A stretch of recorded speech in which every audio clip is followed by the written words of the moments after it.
Right now, deep inside your skull, your amygdala is firing distress signals into the rest of your brain, and the neuroscientists who spent careers mapping its circuitry admit they have no way to switch it off. You can't feel it happening. That's what makes it so dangerous. But high performers have found one rule that interrupts it. By the end of this, you'll know exactly what it is. This is not a distant risk. It is happening inside your prefrontal cortex right now, the part of your brain that makes decisions, holds plans, reads a room. Your amygdala, the alarm center, is quietly degrading its signal quality, not dramatically, not all at once, just enough that the choices you make today are slightly worse than yesterday's. Your focus is thinner. Your memory is encoding less. Sleep scientists call this amygdala hyperactivation. Most people carrying it have no idea. You feel tired, maybe irritable, maybe just off. You write it off as a hard week, but the firing continues, silently. Your brain is treating ordinary Tuesday like a low-grade emergency, and the longer it runs, the more it rewires itself to stay that way. Here is what is actually happening. Your amygdala, two almond-shaped clusters near the base of your brain, evolved to detect threat before your conscious mind could process it. A sound in the dark, a hostile face, a sudden movement. It was built for a world where reaction time determined survival. It never learned to tell the difference between a predator and an overdue email. When a threat signal hits the amygdala, it does not ask questions. It hijacks. It floods your prefrontal cortex with stress chemistry, norepinephrine, cortisol. Blood supply redirects, your working memory shrinks. Pattern recognition narrows to tunnel vision. You stop seeing the whole picture and start scanning only for what is wrong.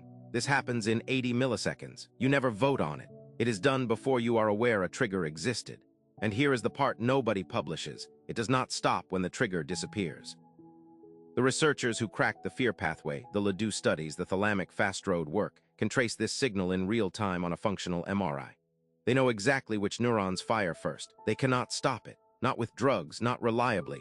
Benzodiazepines dull the whole system and build dependency. Beta blockers blunt the physical response but leave the pattern intact. Cognitive therapy competes with the amygdala after the fact, slowly over years, but the initial hijack. The 80-millisecond takeover, still unstoppable. What they acknowledge in the sections of papers most people never reach is that there is one structural vulnerability in the amygdala's architecture. One condition where it loses the signal war. We are getting to that. First, something worse. You have been told to meditate, to breathe slowly, to quiet your mind when the anxiety rises. That is the wrong prescription for this specific problem.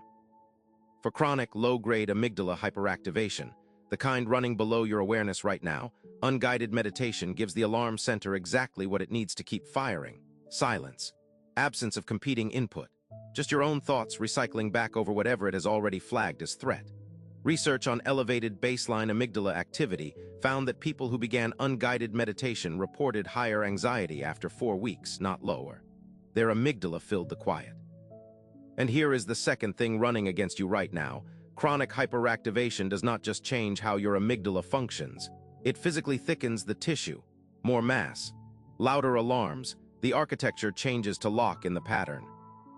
Here is what high performers actually do, not from wellness culture, from the cognitive science literature that reached them before it reached the mainstream. The amygdala has one structural vulnerability. It cannot sustain a hijack during effortful, externally directed sensory processing. When your senses are actively engaged with specific, concrete, real-time information, the prefrontal signal pathway outcompetes the fear circuit. Not silences it, outcompetes it. The rule is deliberate sensory loading. Not relaxation, not breathing, not emptying your mind. The opposite, filling it with something real and demanding right now. Elite performers use what researchers call strategic environmental anchoring. Before high-stakes work, they do not decompress. They load their senses with concrete, low-threat stimuli: cold water on the hands, the specific texture of an object held with full attention. A single sound followed with focus until it ends. You are not calming the amygdala. You are starving it of the ambiguity it needs to keep firing. Ambiguity is its fuel. Concrete sensory reality is the only off switch the architecture allows, and it is available to you right now, for free, in under 2 minutes. Tonight before sleep, pick one physical object near you, hold it. Describe its surface out loud, not the name, the actual sensation. Rough, smooth. Where one texture ends and another begins, 90 seconds. You are not relaxing. You are giving your amygdala something too concrete to misread as danger. Do it again if you wake at 3 a.m. with your mind already running. Same object, same specificity, 90 seconds. The alarm center cannot compete with that level of sensory precision. Your amygdala is not working alone. There is another structure, smaller, sitting just above the brain stem, that has been running a parallel threat calculation the entire time you have been watching this. And unlike the amygdala, it has no vulnerability the research has found. No rule interrupts it.